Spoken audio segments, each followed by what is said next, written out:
नमस्कार, अरुणाचल समाचार में आपका स्वागत है। मैं हूं दिनेश कुमार सिंह। आइए बुलेटिन में सबसे पहले देखते हैं मुख्य समाचार।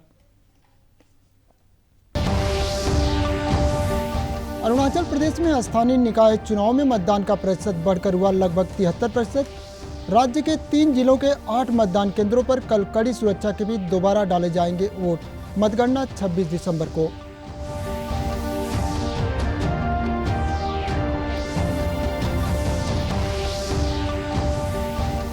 लिविंग विद रिवर के संदेश के साथ अपर सियांग जिले के गेलिंग से शुरू हुआ ब्रह्मपुत्र आत्मनिर्भर अभियान। लगभग 1 महीने तक चलने वाला रिवर राफ्टिंग अभियान की केंद्रीय खेल मंत्री किरेन रिजिजू ने सियांग नदी से की शुरुआत।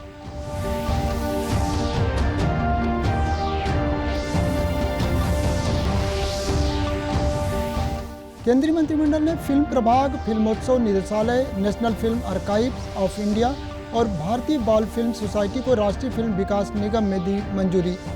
मंत्रिमंडल ने अनुसूचित जाति के छात्रों के लिए 5 वर्षों के लिए पोस्ट मैट्रिक छात्रवृत्ति योजना के लिए मंजूर किए 69,000 करोड़ रुपए।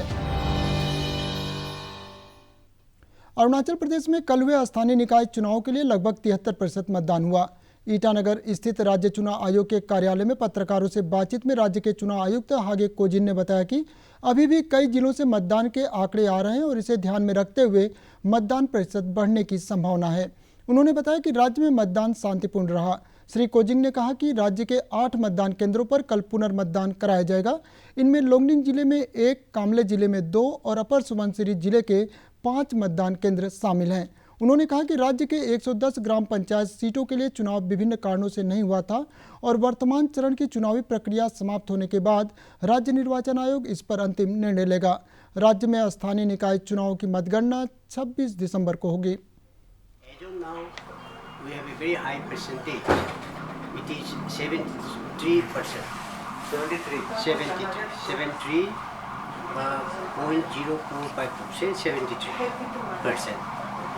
So it is a very good turnout, considering the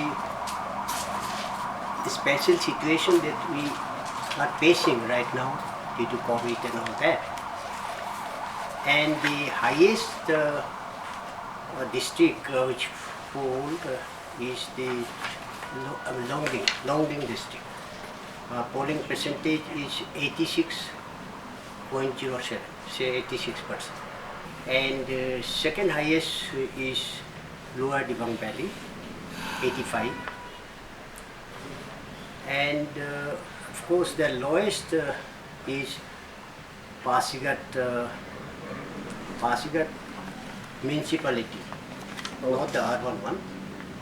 Municipality, it is 52.25%. I have not yet received reports from as many as 4 polling stations in the upper Subansiri, the interior area, and 1 or 2 cases I think is coming also. Like that, there are still left over. Maybe when I get the full report, percentage may go a little higher. Total votes poll is 3,57,500. As per the data received as of now. Okay. Out of that, male voters 1,70,078 and female 1,23,989. With great satisfaction, I can tell you that we have been able to conduct this local body election very peacefully in Arunachal Pradesh. राज्य में आज से river rafting से जुड़ा अभियान ब्रह्मपुत्र आत्मनिर्भर अभियान शुरू हो गया है। केंद्रीय खेल मंत्री किरेन रिजिजू ने अपर सियांग जिले के गेलिंग में सियांग नदी में राफ्टिंग अभियान की शुरुआत की। भारत चीन सीमा से लगे तुतिंग टाउन से लगभग 30 किलोमीटर दूर स्थित गेलिंग से शुरू हुआ यह अभियान भारत बांग्लादेश सीमा के निकट असम के मनकछार जिले में 21 जनवरी को समाप्त होगा। अभियान को रवाना करते हुए राज्य के स्वास्थ्य मंत्री आलो लिबांग, ब्रह्मपुत्र बोर्ड के चेयरमैन राजीव यादव, एनडीआरएफ की 12वीं बटालियन के कमांडेंट राकेश ठाकुर सहित अनेक प्रशासनिक अधिकारी और नागरिक उपस्थित थे। इस अभियान के राफ्टिंग टीम के सदस्य सियांग और ब्रह्मपुत्र नदियों के चुनौतीपूर्ण रास्तों से गुजरते हुए करीब 917 किलोमीटर की दूरी लगभग 1 महीने में पूरी करेंगे। ब्रह्मपुत्र आत्मनिर्भर अभियान का उद्देश्य नदियों से जुड़े इलाकों में पर्यावरण को हो रहे भारी नुकसान के साथ साथ लोगों को आपदा और नदियों में पाई जाने वाली विभिन्न जीव जंतुओं और वनस्पतियों के प्रति जागरूकता पैदा करना है। इस अभियान दल के सदस्य लिविंग विद रिवर के संदेश के साथ साथ वैज्ञानिकों के साथ मिलकर पूर्वोत्तर भारत विशेषकर ब्रह्मपुत्र नदी के जरिए पर्यटन, जल विद्युत, जलमार्ग के जरिए परिवहन को और बेहतर संभावनाओं पर भी अध्ययन करेंगे। केंद्रीय मंत्रिमंडल ने आज फिल्म प्रभाग, फिल्मोत्सव निदेशालय, national film archives of India और भारतीय फिल्म बाल फिल्म सोसाइटी को राष्ट्रीय फिल्म विकास निगम में समाहित करने को अपनी मंजूरी दे दी। मंत्रिमंडल की बैठक के बाद सूचना और प्रसारण मंत्री प्रकाश जावड़ेकर ने मीडिया को इसकी जानकारी दी। इस विभागों के विलय के साथ ही उनकी परिसंपत्तियों और कर्मचारियों को भी समाहित करने के बारे में व्यवस्था की जा रही है। सभी मीडिया इकाइयों के कर्मचारियों के हितों को पूरी तरह से ध्यान में रखा जाएगा और किसी भी कर्मचारी को हटाया नहीं जाएगा। श्री जावड़ेकर ने कहा कि मंत्रिमंडल ने भारत में डीटीएच सेवाओं को उपलब्ध कराने के बारे में दिशा निर्देशों में संशोधन को भी मंजूरी दे दी है। उन्होंने कहा कि डीटीएच लाइसेंस 20 वर्षों के लिए जारी किए जाएंगे और लाइसेंस शुल्क तिमाही आधार पर लिया जाएगा। डीटीएच संचालकों के बीच संसाधनों के बंटवारे की भी व्यवस्था की गई है। श्री जावड़ेकर ने कहा कि डीटीएच सेवाओं में 100% प्रत्यक्ष विदेशी निवेश की अनुमति के लिए भी दिशा निर्देशों में संशोधन किया गया है। सामाजिक न्याय और अधिकारिता मंत्री थावरचंद गहलोत ने मीडिया को बताया कि मंत्रिमंडल ने अनुसूचित जाति के छात्रों के लिए 5 वर्षों के लिए पोस्ट मैट्रिक छात्रवृत्ति योजना के अंतर्गत 69,000 करोड़ रुपये की स्वीकृति दी है। उन्होंने कहा कि केंद्र सरकार इस मद में 35,534 करोड़ रुपये खर्च करेगी, जो कुल राशि का 60% है। शेष 40% हिस्सा राज्य सरकारों द्वारा वहन किया जाएगा। अनुमान है कि लगभग 1,36,00,000 गरीब बच्चे जो कक्षा 10 के बाद अपनी पढ़ाई जारी नहीं रख पा रहे हैं, अगले 5 वर्षों में उच्च शिक्षा व्यवस्था का लाभ उठा सकेंगे। केंद्रीय खेल मंत्री किरण रिजिजू ने कल वर्चुअल माध्यम से अरुणाचल सहित देश भर के 8 राज्यों में प्रस्तावित खेलो India state centre of excellence की आधारशिला रखी। सांगे लादेन स्पोर्ट्स अकादमी में इस नए सेंटर ऑफ एक्सीलेंस की स्थापना की जा रही है। जिन अन्य 7 राज्यों में खेलो India state centre of excellence की स्थापना की जा रही है, उनमें केरल, मणिपुर, मिजोरम, नागालैंड, तेलंगाना और ओडिशा शामिल है। इन केंद्रों की आधारशिला रखते हुए खेल मंत्री किरण रिजिजू ने कहा कि इन खेल केंद्रों के बन जाने से देश में खेल क्षेत्र की आधारभूत सुविधाओं के विकास को बहुत बल मिलेगा। इस अवसर पर राज्य के खेल मंत्री मामा नातुंग ने केंद्र सरकार के प्रति आभार व्यक्त करते हुए कहा कि राज्य के खिलाड़ियों में बहुत संभावनाएं हैं और उनके कौशल विकास के जरिए बेहतर खेल सुविधाएं और प्रशिक्षण उपलब्ध कराए जाने की जरूरत है। Cannot rise because of lack of opportunities, because of the lack of facilities. So we are starting this Khelo India State Center of Excellence on top of National Center of Excellence which are in existence. For example, we have National Center of Excellence in Patiala, in Bangalore, in Delhi, in Kolkata, in Thiruvananthapuram, in Guwahati, Itanagar, and Manipur, so many places across the country. So in addition to that, we want to establish Khelo India State Center of Excellence. Now we will have to do in a partnership. The central government and the state government will have to work together. That is why we have identified the 8 centers to begin with, and we are ready to provide necessary financial assistance to ensure that this Khelo India State Center of Excellence develop with a proper infrastructure as well as proper manpower. We have to give lot of emphasis on the facilities, sports science, very high quality coaching, high quality training.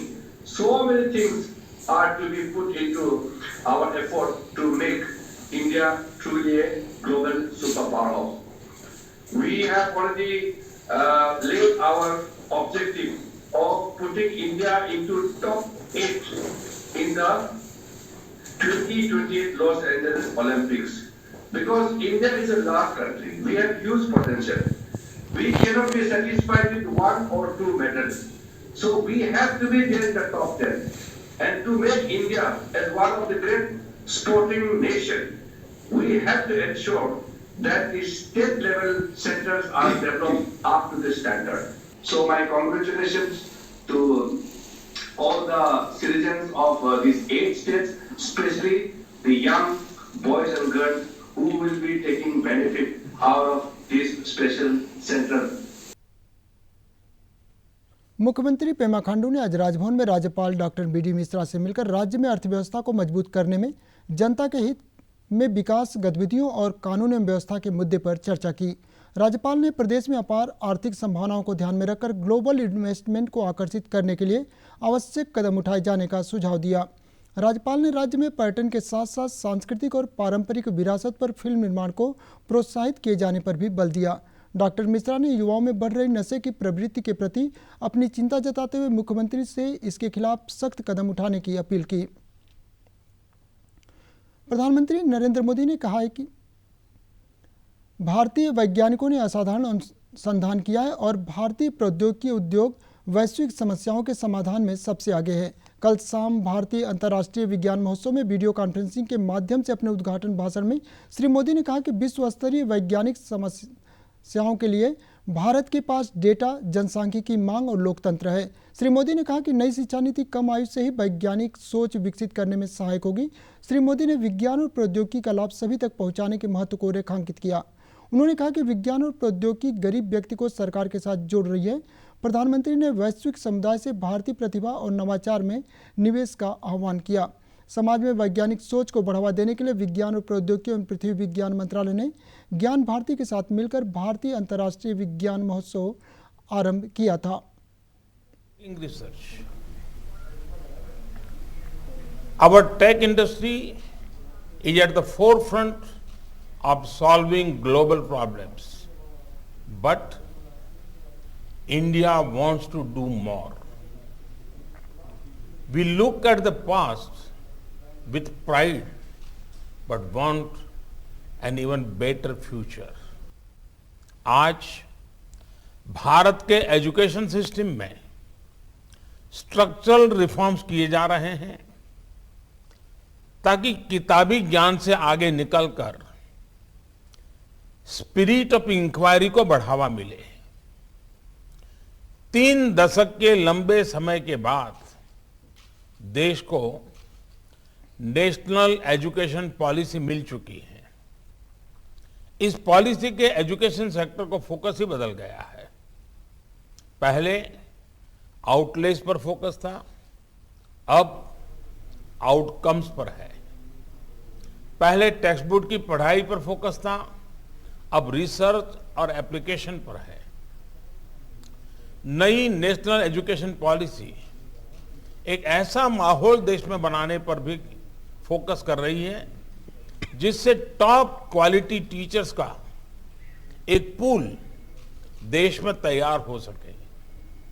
ये approach हमारे नए और उभरते scientist को भी मदद करेगी, encourage करेगी। अरुणाचल प्रदेश में पिछले 24 घंटे में कोविड-19 संक्रमण के 5 नए मामले सामने आए हैं और 10 रोगी स्वस्थ हुए हैं। राज्य में कोविड के सक्रिय मामलों की संख्या घटकर 222 हो गई है और अब तक 16,379 कोरोना रोगी स्वस्थ हो चुके हैं। मंगलवार को दर्ज किए गए नए मामलों में वेस्ट कामेंग से 2, ईटानगर, तवांग और नामसाई से एक मामले सामने आए हैं। प्रदेश में कोविड रिकवरी दर 98.33% है और कल राज्य भर से कोविड जांच के लिए 383 सैंपल एकत्र किए गए। इधर देश में कोविड-19 से स्वस्थ होने वालों की दर और बेहतर होकर 95.69% हो गई है। पिछले 24 घंटों में 26,000 से अधिक कोविड रोगी स्वस्थ हुए हैं। केंद्रीय स्वास्थ्य मंत्रालय के अनुसार स्वस्थ होने वालों की कुल संख्या बढ़कर 96,63,000 से अधिक हो गई है। वर्तमान में देश में संक्रमण के करीब 2,89,000 सक्रिय मामले हैं। पिछले 24 घंटे के दौरान 23,950 नए रोगी सामने आए, जिसे मिलाकर देश में अब तक कुल संक्रमित मामलों की संख्या 1,99,000 से अधिक हो गई है। पिछले 24 घंटे में देश में 333 लोगों की मौत के साथ अब तक मरने वालों की संख्या 1,46,444 हो गई है। इधर नीति आयोग के सदस्य डॉक्टर वी.के. पॉल ने कहा है कि भारत में कोरोना वायरस का कोई नया स्ट्रेन या म्यूटेशन का मामला अब तक नहीं मिला है। वहीं ICMR NARI के निदेशक डॉक्टर समीरन पांडा ने कहा है कि ऐसा कोई प्रमाण नहीं मिला है कि कोविड वैक्सीन नए लक्षणों वाले मरीजों पर काम नहीं करेगी। हो रहे हैं उनके ये जीनोमिक सीक्वेंसिंग को, जीनोमिक बिहेवियर को, जीनोमिक स्ट्रक्चर को हम सिस्टमैटिकली स्टडी करते हैं। हमने हजारों वायरसेस को सिस्टमैटिकली सीक्वेंस किया कि म्यूटेशंस देखें। अभी तक जितनों को भी हमने हर साल 23 दिसंबर को देश के पूर्व प्रधानमंत्री चौधरी चरण सिंह के जन्मदिन पर राष्ट्रीय किसान दिवस मनाया जाता है। इस अवसर पर उपराष्ट्रपति एम वेंकैया नायडू और प्रधानमंत्री नरेंद्र मोदी ने कहा है कि चौधरी चरण सिंह जीवन भर गांवों और किसानों के विकास के प्रति समर्पित रहे। उन्होंने अपने शासनकाल के दौरान किसानों के फायदे की अनेक नीतियां शुरू की। चौधरी चरण सिंह की जयंती पर रक्षा मंत्री राजनाथ सिंह ने कहा है कि प्रधानमंत्री नरेंद्र मोदी चौधरी चरण सिंह की प्रेरणा से ही किसानों के हित में अनेक कदम उठा रहे हैं और किसी भी सूरत में उनका हित नहीं होने देंगे। श्री राजनाथ सिंह ने कहा कि पूर्व प्रधानमंत्री देश के सबसे सम्मानित किसान नेताओं में अग्रणी थे। उन्होंने कहा कि चौधरी साहब ने जीवन भर किसानों की समस्याओं को उठाया और उनके कल्याण के लिए अनेक कार्य किए। अरुणाचल समाचार के आज के अंक में इतना ही। जाने से पहले आप सभी से अनुरोध है कि कोविड-19 के दिशा निर्देशों का पालन करें, हमेशा मास्क लगाएं और बार बार हाथ धोएं और सोशल डिस्टेंसिंग के नियमों को मानें। हम कल फिर हाजिर होंगे अरुणाचल और देश दुनिया की खबरों के साथ। चलते चलते आपको बता दें, आप अरुणाचल समाचार हमारे YouTube channel DD news Arunachal पर भी देख सकते हैं। देखते रहिए अरुण प्रभा। नमस्कार।